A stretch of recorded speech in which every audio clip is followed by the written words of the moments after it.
Hello ಕರ್ನಾಟಕದ ಸ್ಪರ್ಧಾರ್ಥಿಗಳಿಗೆ ನಮಸ್ಕಾರಗಳು. ಈ ವಿಡಿಯೋದಲ್ಲಿ ನಾವು ಕರ್ನಾಟಕ PDA ಮತ್ತು ವಿಲೇಜ್ ಅಕೌಂಟೆಂಟ್ಗೆ ಸಂಬಂಧಪಟ್ಟಂತಹ ಪೇಪರ್ 2ದಲ್ಲಿ ಬರತಕ್ಕಂಥ ಕಂಪ್ಯೂಟರ್ ನಾಲೆಜ್ ಪ್ರಶ್ನೆಗಳನ್ನು ಒಂದಿಷ್ಟು ಡಿಸ್ಕಸ್ ಮಾಡೋಣ. ಅದಕ್ಕೋಸ್ಕರ ಹೊಸ ಬಂದಿರೋರು ಚಾನಲ್ಗೆ ಸಬ್ಸ್ಕ್ರೈಬ್ ಮಾಡಿಕೊಡ್ರಿ ಮತ್ತು ಕೊನೆವರೆಗೂ ನೋಡಿ. ತುಂಬ ಇಂಪಾರ್ಟೆಂಟ್ ಆದ ಕ್ವಶನ್ಗಳಾಗಿರ್ತವೆ. ಮೊದಲನೇ ಪ್ರಶ್ನೆ ನೋಡೋಣ ಬನ್ನಿ. ಮೊದಲನೇದಾಗಿ LCDಯನ್ನು ವಿಸ್ತರಿಸಿ ಅಂತ ಕೇಳಿದರೆ, ಸೊ ಸಿಂಪಲ್ ಕ್ವಶನ್ ಇದೆ. LCDಯ ಫುಲ್ ಫಾರ್ಮ್ ಏನಂತ ಅಂದರೆ option B liquid crystal display ಆಗುತ್ತೆ. ಆಪ್ಷನ್ ಬಿ ಇಲ್ಲಿ ಸರಿಯಾದಂತಹ ಉತ್ತರ. ಸೊ ಇನ್ನೂ ಯಾರು ಸಬ್ಸ್ಕ್ರೈಬ್ ಮಾಡಿಲ್ಲ ಅಂದರೆ ಸಬ್ಸ್ಕ್ರೈಬ್ ಮಾಡಿಕೊಡ್ರಿ ಮತ್ತು ಡಿಸ್ಕ್ರಿಪ್ಷನ್ ಒಳಗಿರ್ತಕ್ಕಂಥ ನಮ್ಮ ಚಾನಲ್ನ ಒಂದಿಷ್ಟು ಲಿಂಕ್ಗಳಿದಾವೆ, ಹೋಗೋಣ ಕೂಡ ಫಾಲೋ ಮಾಡಿಕೊಡ್ರಿ.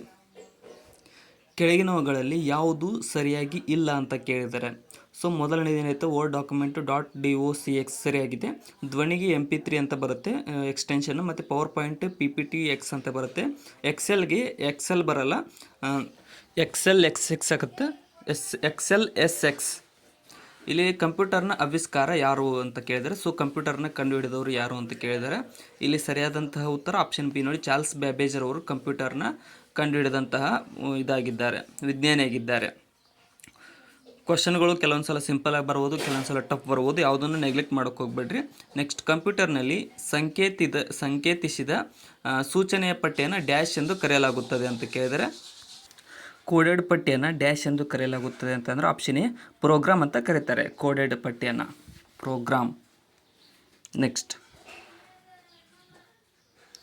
ಇನ್ನು ಕಂಪ್ಯೂಟರ್ನ ಸ್ಮರಣೆಯನ್ನು ಕಿಲೋಬೈಟ್ಗಳು ಅಥವಾ ಮೆಗಾಬೈಟ್ಗಳು ಸಂಜ್ಞೆಯಲ್ಲಿ ವ್ಯಕ್ತಪಡಿಸಲಾಗುತ್ತದೆ. ಬೈಟ್ ಡ್ಯಾಶ್ನಿಂದ ಮಾಡಲ್ಪಟ್ಟಿದೆ ಅಂತ ಕೇಳಿದರೆ, ಸೊ ಬೈಟ್ ಅಂತ ಕರಿತೀವಲ್ಲ ಅದನ್ನು 8 ಬೈನರಿ ಅಂಕಿಗಳಿಂದ ಈ ಒಂದು 8 ಬಿಟ್ಗಳಿಂದ ಈ ಒಂದು ಬೈಟು ಮಾಡಲ್ಪಟ್ಟಿರುತ್ತದೆ. ಒಂದು ಬೈಟ್ ಅಂದರೆ 8 ಬಿಟ್ಗಳಾಗಿರುತ್ತೆ, ನೆನ್ಪಿಟ್ಕೊಳ್ರಿ.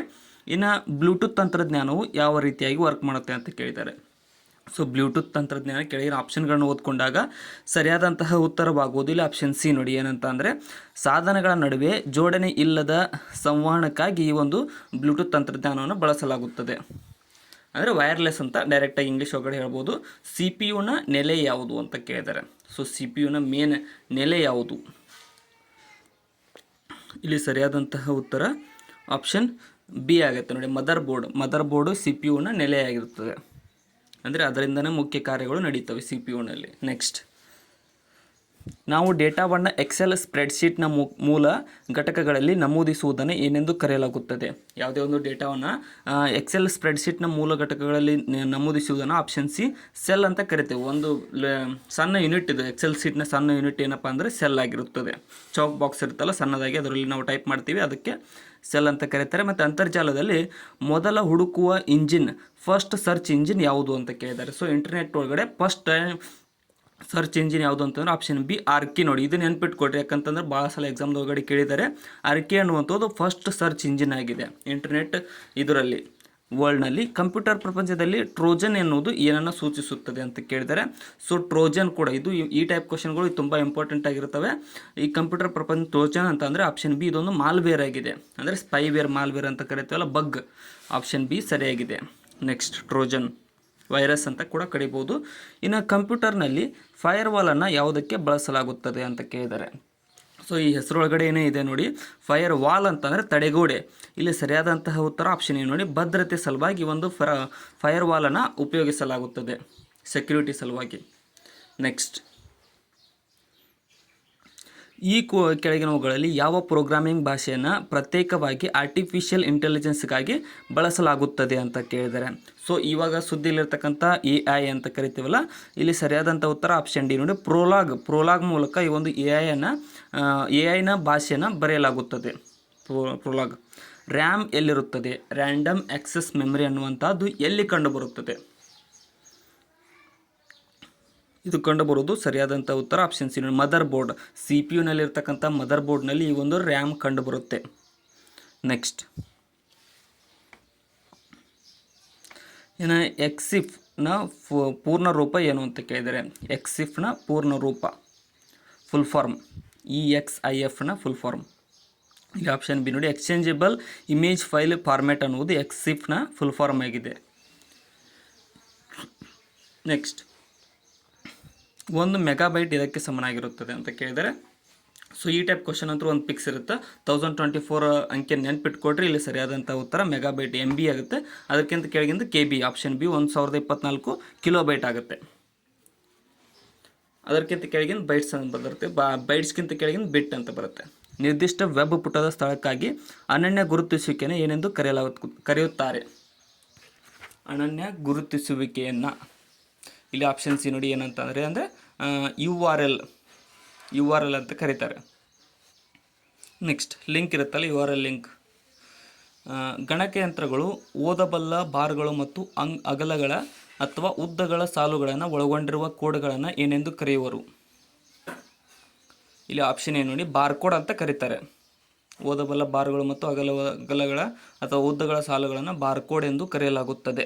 ನೆಕ್ಸ್ಟ್, ಎಲ್ಲ MS ವರ್ಡ್ ಫೈಲ್ಗಳಿಗೆ ಫೈಲ್ ವಿಸ್ತರಣೆ ಏನು ಅಂತ ಕೇಳಿದ್ದಾರೆ. ಸೊ MS ವರ್ಡ್ ಫೈಲ್ಗಳಿಗೆ ಡಾಕ್ಯುಮೆಂಟ್ ಎಕ್ಸ್ಟೆನ್ಷನ್ ಏನಂತ ಅಂದರೆ ಸರಿಯಾದಂಥ ಉತ್ತರ ಆಪ್ಷನ್ ಸಿ. ನಾ ಹೇಳಿಬಿಟ್ಟೆ ಆನ್ಸರ್ .x ಅನ್ನೋದು .docx ಆಪ್ಷನ್ ಸಿ ಸರಿಯಾಗಿದೆ. ಡಿಜಿಟಲ್ ಇಮೇಜಿಂಗ್ದಲ್ಲಿ ಪಿಕ್ಸೆಲ್ ಡ್ಯಾಶ್ ಆಗಿದೆ. ಸೊ ಡಿಜಿಟಲ್ ಇಮೇಜಿಂಗ್ ಅಥವಾ ನಾವು ಫೋಟೋದಲ್ಲಿ ನೋಡ್ತೀವಿ ಪಿಕ್ಸೆಲ್ ಅಂತ, ಅದು ಏನಪ್ಪ ಅಂತ ಅಂದರೆ ಸರಿಯಾದಂಥ ಉತ್ತರ ಆಪ್ಷನ್ ಸಿ ನೋಡಿ, ಚಿತ್ರಣ ಸಣ್ಣ ಪರಿಹರಿಸಬಹುದಾದ ಒಂದು ಭಾಗವಾಗಿದೆ. ಅಂದರೆ ಒಂದು ಯಾವುದೇ ಒಂದು ಇಮೇಜ್ನ ಒಂದು ಸಣ್ಣ ಭಾಗ ಅದು ಪಿಕ್ಸೆಲ್ ಅಂತ ಅಂದರೆ, ಮೆಗಾ ಪಿಕ್ಸೆಲ್ ಅಂತೇನು ಕರಿತೇವಲ್ಲ. ಕಂಪ್ಯೂಟರ್ನಲ್ಲಿನ ರ್ಯಾಮನ್ನು ಶಾರ್ಟ್ ಮೆಮೊರಿಯಾಗಿ ಬಳಸಲಾಗುತ್ತದೆ, ಏಕೆಂದರೆ ಕಂಪ್ಯೂಟರ್ನಲ್ಲಿ ಕಂಡುಬರತಕ್ಕಂಥ ರ್ಯಾಂಡಮ್ ಆಕ್ಸೆಸ್ ಮೆಮೊರಿಯನ್ನು ಶಾರ್ಟ್ ಮೆಮೊರಿಯಾಗಿ ಬಳಸಲಾಗುತ್ತದೆ. ಯಾಕಂತಂದರೆ ಇದೊಂದು ಬಾಷ್ಪಶೀಲವಾಗಿದೆ, ಬಾಷ್ಪಶೀಲ. ನೆಕ್ಸ್ಟ್,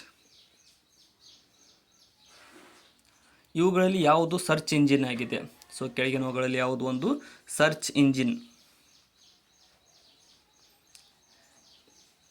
ಇಲ್ಲಿ ಸರಿಯಾದಂಥ ಉತ್ತರ ಆಪ್ಷನ್ ಏನು ನೋಡಿ, ಬಿಂಗ್ ಅನ್ನುವಂಥದ್ದು ಒಂದು ಸರ್ಚ್ ಇಂಜಿನ್ ಆಗಿದೆ, ಬಿಂಗ್. ನೆಕ್ಸ್ಟ್,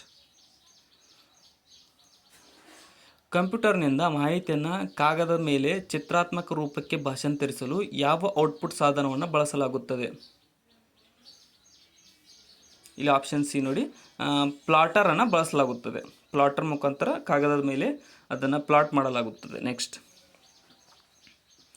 ಕಂಪ್ಯೂಟರ್ನಲ್ಲಿನ ಎಲ್ಲ ವರ್ಡ್ ಡಾಕ್ಯುಮೆಂಟ್ಗೆ ಡಿಫಾಲ್ಟ್ ಫೈಲ್ ವಿಸ್ತರಣೆ ಏನು? ಎಲ್ಲ ವರ್ಡ್ ಡಾಕ್ಯುಮೆಂಟ್ಗೆ ಡಿಫಾಲ್ಟ್ ಫೈಲ್ ವಿಸ್ತರಣೆ.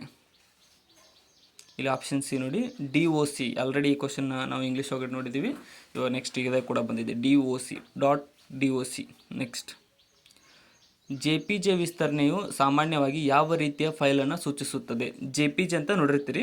ಸೊ ಯಾವ ರೀತಿಯ ಫೈಲ್ ಅಂತಂದರೆ ಇಮೇಜ್ ಹೆಸರಿನಲ್ಲಿ JPG ಅಂತ ಬರುತ್ತೆ. ಆಪ್ಷನ್ ಡಿ ನೋಡಿ, ಇದೊಂದು ಇಮೇಜ್ ಫೈಲ್ ಆಗಿದೆ. ಆಪ್ಷನ್ ಡಿ ಸರಿಯಾಗಿದೆ, JPG ಅನ್ನುವಂಥದ್ದು. ನೆಕ್ಸ್ಟ್, ಇನ್ನು ವಿಂಡೋಸ್ 95, ವಿಂಡೋಸ್ 98 ಮತ್ತು ವಿಂಡೋಸ್ NTಯನ್ನು ಕರೆಯುವವರು ಯಾರು? ಯಾವ ರೀತಿ ಇವು ಏನಂತ ಕೇಳಿದ್ದಾರೆ? ವಿಂಡೋಸ್ 95, ವಿಂಡೋಸ್ 98 ಇವೆಲ್ಲ ಆಪರೇಟಿಂಗ್ ಸಿಸ್ಟಮ್, OSಗಳಾಗಿವೆ, ಆಪರೇಟಿಂಗ್ ಸಿಸ್ಟಮ್ಗಳು. ನೆಕ್ಸ್ಟ್, ಇನ್ನು 1024 ಕಿಲೋಬೈಟ್ಗಳು ಇದಕ್ಕೆ ಸಮನಾಗಿರುತ್ತದೆ. 1024 KB ಅನ್ನುವಂಥದ್ದು ಎಷ್ಟು ಬೈಟ್ಗಳಿಗೆ ಸಮ, MBಗಳಿಗೆ ಸಮ ಅಂತ ಕೇಳಿದರೆ ಇಲ್ಲಿ option A 1 MB = 1024 byte, kilobyte KB. Next, ನೀವು ಕೆಲವು ಪಠ್ಯವನ್ನು ಒಂದು ಪುಟದಿಂದ ಬೇರೆ ಪುಟಕ್ಕೆ ಸರಿಸಲು ಬಯಸಿದಾಗ ಉತ್ತಮ ವಿಧಾನ ಯಾವುದು ಅಂತ ಕೇಳಿದ್ದಾರೆ. ಇಲ್ಲಿ ಆಪ್ಷನ್ ಬಿ ನೋಡಿ, ಇದು ಕಟ್ ಮತ್ತು ಪೇಸ್ಟ್ ಉತ್ತಮ ವಿಧಾನವಾಗುತ್ತದೆ. ಒಂದು ಪುಟದಿಂದ ಮತ್ತು ಬೇರೆ ಪುಟಕ್ಕೆ ಸರಿಸಬೇಕಂದ್ರೆ ಕಟ್ ಆ್ಯಂಡ್ ಪೇಸ್ಟ್ ಮಾಡ್ತೀವಿ. ನೆಕ್ಸ್ಟ್, ಡ್ಯಾಶ್ಗೆ ಪರಿವರ್ತಿಸಲಾದ ಡಾಕ್ಯುಮೆಂಟ್ಗಳನ್ನು ವೆಬ್ಗೆ ಪ್ರಕಟಿಸಬಹುದು. ಇಲ್ಲಿ ಸರಿಯಾದ ಉತ್ತರ ಆಪ್ಷನ್ ಎ ನೋಡಿ, HTMLಗೆ ಪರಿವರ್ತಿಸಲಾದ ಡಾಕ್ಯುಮೆಂಟ್ಗಳನ್ನು ವೆಬ್ಗೆ ಪ್ರಕಟಿಸಬಹುದಾಗಿದೆ. ಆಪ್ಷನ್ ಎ ಸರಿಯಾಗಿದೆ. Next, computer LAN local area ನೆಟ್ವರ್ಕ್ಗೆ ಸಂಪರ್ಕಗೊಳಿಸಿದರೆ ಏನಾಗುತ್ತದೆ? ಇಲ್ಲಿ ಸರಿಯಾದಂತಹ ಉತ್ತರ ಆಪ್ಷನ್ ಸಿ ನೋಡಿ, ಮಾಹಿತಿ ಮತ್ತು ಉಪಕರಣಗಳನ್ನು ಹಂಚಿಕೊಳ್ಳುವ ಸಲುವಾಗಿ ಒಂದು LAN ಲೋಕಲ್ ಏರಿಯಾ ನೆಟ್ವರ್ಕ್ಗೆ ಸಂಪರ್ಕಗೊಳಿಸಲಾಗುತ್ತದೆ. ಇನ್ನು ಕೆಳಗಿನ ಯಾವುದು ಅತ್ಯಂತ ದೊಡ್ಡ ಶೇಖರಣಾ ಘಟಕವಾಗಿದೆ? ಡಾಟಾ ಸ್ಟೋರೇಜ್ ದೊಡ್ಡದು ಯಾವುದು ಕೆಳಗಿನವುಗಳಲ್ಲಿ? ಇಲ್ಲಿ ಸರಿಯಾದಂತಹ ಉತ್ತರ ಆಪ್ಷನ್ ಸಿ ನೋಡಿ, ಟೆರಾಬೈಟ್ ಅನ್ನುವಂಥದ್ದು ಎಲ್ಲದಕ್ಕಿಂತ ಈ ಕೆಳಗಿನವುಗಳಲ್ಲಿ ದೊಡ್ಡದು, ಎಲ್ಲದಕ್ಕಿಂತ ಅಲ್ಲ, ಕೆಳಗಿನವುಗಳಲ್ಲಿ ಅಷ್ಟೇ ದೊಡ್ಡದು. ನೆಕ್ಸ್ಟ್, ಡ್ಯಾಶ್ನಿಂದ ಮಾಹಿತಿಯನ್ನು ಹಂಚಿಕೊಳ್ಳಲು 2 ಅಥವಾ ಹೆಚ್ಚಿನ ಕಂಪ್ಯೂಟರ್ಗಳನ್ನು ಸಂಪರ್ಕಿಸಲು ಅಥವಾ ಜೋಡಿಸಲಾಗುತ್ತದೆ. ಇಲ್ಲಿ ಆಪ್ಷನ್ ಬಿ ನೋಡಿ, ನೆಟ್ವರ್ಕ್ನಿಂದ ಮಾಹಿತಿಯನ್ನು ಹಂಚಿಕೊಳ್ಳಲು 2 ಅಥವಾ ಹೆಚ್ಚಿನ ಕಂಪ್ಯೂಟರ್ಗಳನ್ನು ಸಂಪರ್ಕಿಸಲಾಗುತ್ತದೆ. ಅಂತರ್ಜಾಲ ತಂತ್ರಜ್ಞಾನದಲ್ಲಿ DNS ಡ್ಯಾಶ್ ಅನ್ನು ಸೂಚಿಸುತ್ತದೆ. DNS ಯಾವುದನ್ನು ಸೂಚಿಸುತ್ತದೆ? DNS ಏನು ಸೂಚಿಸ್ತದೆ ಅಂದರೆ ಆಪ್ಷನ್ ಸಿ ಇದೊಂದು ಡೊಮೈನ್ ನೇಮ್ ಸಿಸ್ಟಮನ್ನು ಸೂಚಿಸುತ್ತದೆ. DNS ಇಂಟರ್ನೆಟ್ ತಂತ್ರಜ್ಞಾನದಲ್ಲಿ. ನೆಕ್ಸ್ಟ್ LAN ಲ್ಯಾನ್ ಡ್ಯಾಶನ್ನು ಸೂಚಿಸುತ್ತದೆ. ಲ್ಯಾನ್ ನೆಟ್ವರ್ಕ್ ಅನ್ನುವಂಥದ್ದು ಏನನ್ನು ಸೂಚಿಸುತ್ತದೆ? ಸೊ ಆಲ್ರೆಡಿ ನೋಡಿದ್ದೀವಿ ಈ ಕ್ವಶನ್ನ. ಸರಿಯಾದಂಥ ಉತ್ತರ ಆಪ್ಷನ್ ಡಿ ನೋಡಿ, ಲೋಕಲ್ ಏರಿಯಾ ನೆಟ್ವರ್ಕ್ ಅನ್ನುವಂಥದ್ದು ಲ್ಯಾನ್ನ ಫುಲ್ ಫಾರ್ಮ್ ಆಗಿರುತ್ತದೆ. Local area network. ರಿಪೀಟ್ ಆದರೂ ಬೇಜಾರು ಮಾಡ್ಕೋಬೇಡ್ರಿ, ಕೊನೆವರೆಗೂ ನೋಡಿ. ನೆಕ್ಸ್ಟ್ ಕೆಳಗಿನ ಯಾವುದು ಇನ್ಪುಟ್ ಸಾಧನ ಅಲ್ಲ ಅಂತ ಕೇಳ್ತಾರೆ. ಅಂದರೆ ಔಟ್ಪುಟ್ ಸಾಧನ ಯಾವುದು ಅಂತ ಕೇಳ್ಬೋದು ಡೈರೆಕ್ಟಾಗಿ. ಕೀಬೋರ್ಡ್ ಇನ್ಪುಟ್ಟು, ಜಾಯ್ಸ್ಟಿಕ್ ಕೂಡ ಇನ್ಪುಟ್ಟು, ಮುದ್ರಕಗಳು ನೋಡಿ, ಇದು ಮುದ್ರಕಗಳು ಔಟ್ಪುಟ್ ಆಗಿದೆ. ಆಪ್ಷನ್ ಸಿ ಇಲ್ಲಿ ಸರಿಯಾಗಿದೆ. ಸ್ಕ್ಯಾನರ್ ಇನ್ಪುಟ್ ಆಗುತ್ತೆ. ನೆಕ್ಸ್ಟ್ ಕ್ವಶನ್, ದಾಖಲೆಗಳಲ್ಲಿ ಕೊನೆಯ ಕ್ರಿಯೆಯಾಗಿರುವ ಅಂಡುವಿನ ಶಾರ್ಟ್ಕಟ್ ಕೀ ಯಾವುದು ಅಂತ ಕೇಳಿದ್ರೆ, ಅಂದರೆ ಯಾವುದೋ ಒಂದು ಪ್ರೊಸೆಸ್ ಮಾಡಿರ್ತೀರಿ ಅದನ್ನು ಅನ್ಡೂ ಮಾಡಬೇಕಂದ್ರೆ ಇದು ಆಪ್ಷನ್ ಬಿ ನೋಡಿ, Ctrl+Z ನಾವು ಕೀಯನ್ನು ಉತ್ತರಿಸಿದಾಗ ಅಂಡು ಆಗುತ್ತೆ. ನೆಕ್ಸ್ಟ್ ಮೈಕ್ರೋಸಾಫ್ಟ್ ವರ್ಡ್ ಡ್ಯಾಶ್ನ ಒಂದು ಉದಾಹರಣೆ ಆಗಿದೆ. ಮೈಕ್ರೋಸಾಫ್ಟ್ ವರ್ಡ್ ಯಾವುದರ ಒಂದು ಉದಾಹರಣೆ? ಸರಿಯಾದಂತಹ ಉತ್ತರ ಆಪ್ಷನ್ ಸಿ ನೋಡಿ, ಅಪ್ಲಿಕೇಶನ್ ಸಾಫ್ಟ್ವೇರ್ನ ಒಂದು ಉದಾಹರಣೆ ಆಗಿದೆ ಮೈಕ್ರೋಸಾಫ್ಟ್ ವರ್ಡ್ ಅನ್ನುವಂಥದ್ದು. ನೆಕ್ಸ್ಟ್ ಈ ಕೆಳಗಿನ ಯಾವುದು ಗಣಕಯಂತ್ರ ಕಾರ್ಯಕ್ರಮ ಅಥವಾ ಪರಿವಿಡಿಯ ಭಾಷೆ ಅಲ್ಲ?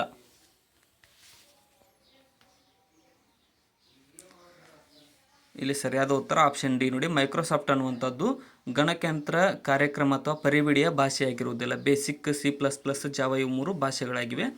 ಇನ್ನು ವರ್ಲ್ಡ್ ವೈಡ್ ವೆಬ್ಬನ್ನು ಪ್ರವೇಶಿಸಲು ಡ್ಯಾಶ್ ಮಾರ್ಗವಾಗಿದೆ. WWWನ ಪ್ರವೇಶಿಸಬೇಕಂತಂದರೆ ಯಾವುದು ಮಾರ್ಗ ಅಂತಂದರೆ ಆಪ್ಷನ್ ಎ ನೋಡಿ, ಬ್ರೌಸರ್ ಮೂಲಕ ನಾವು WWWನ ಪ್ರವೇಶಿಸ್ಬೋದು. ಟಿಮ್ ಬರ್ನರ್ಸ್-ಲೀ ಅವರು ಕಂಡುಹಿಡಿದಿದ್ದಾರೆ WWW. ನೆಕ್ಸ್ಟ್ ಗಣಕಯಂತ್ರ ವೈರಾಣು ಎಂದು ಡ್ಯಾಶ್ ಆಗಿದೆ. ಕಂಪ್ಯೂಟರ್ ವೈರಸ್ ಒಂದು ಡ್ಯಾಶ್ ಏನು ಅಂತ ಕೇಳಿದ್ದಾರೆ. ಇಲ್ಲಿ ಸರಿಯಾದ ಉತ್ತರ ಆಪ್ಷನ್ ಡಿ ನೋಡಿ, ಇದೊಂದು ಆಪ್ಷನ್ ಬಿ ಸಾಫ್ಟ್ವೇರ್ ಆಗಿರುತ್ತದೆ. ವೈರಸ್ ಅನ್ನೋದು ಅದು ಕೂಡ ಒಂದು ಸಾಫ್ಟ್ವೇರೇ. ನೆಕ್ಸ್ಟ್ 2G 3G 4G ಯಲ್ಲಿ ಜಿ ಏನಂತ ಕೇಳಿದ್ದಾರೆ. ಸೊ ನೀವು ಮೊಬೈಲ್ ಅಪ್ಲಿಕೇಶನ್ ಇವಾಗ 5G ಬಂದಿದೆ. ಸೊ ಅದರಲ್ಲಿ ಜಿ ಏನಂತ ಕೇಳಿದ್ದಾರೆ. ಸರಿಯಾದಂಥ ಉತ್ತರ ಆಪ್ಷನ್ ಬಿ ನೋಡಿ, ಇದೊಂದು ಜನರೇಷನ್ ಆಗಿದೆ. 2nd generation, 3rd generation, 4th generation, 5th generation. Next ಕೀಬೋರ್ಡನ್ನು ಕಂಡುಹಿಡಿದವರು ಯಾರು? ಇಲ್ಲಿ ಸರಿಯಾದಂತಹ ಉತ್ತರ ಆಪ್ಷನ್ ಎ ನೋಡಿ, ಕ್ರಿಸ್ಟೋಫರ್ ಎಲ್ ಶೋಲ್ಸ್ ರವರು ಈ ಒಂದು ಕೀಬೋರ್ಡನ್ನು ಕಂಡುಹಿಡಿದವರಾಗಿದ್ದಾರೆ. Christopher L Sholes. Next video input ಡಿವೈಸ್ಗಳ ವಿಧಗಳು ಒಳಗೊಂಡಿರುವುದು ಯಾವುದನ್ನು? ವಿಡಿಯೋ ಇನ್ಪುಟ್ ಡಿವೈಸ್ಗಳ ವಿಧಗಳು. ಇಲ್ಲಿ ಆಪ್ಷನ್ ಡಿ ನೋಡಿ, ಜಾಯ್ಸ್ಟಿಕ್ಕನ್ನು ಒಳಗೊಂಡಿರುತ್ತವೆ ಇವು, ಜಾಯ್ಸ್ಟಿಕ್. ನೆಕ್ಸ್ಟ್ ಕ್ವಶನ್, ಫೇಸ್ಬುಕ್ ಸ್ಥಾಪಕರು ಯಾರು ಅಂತ ಕೇಳಿದ್ದಾರೆ.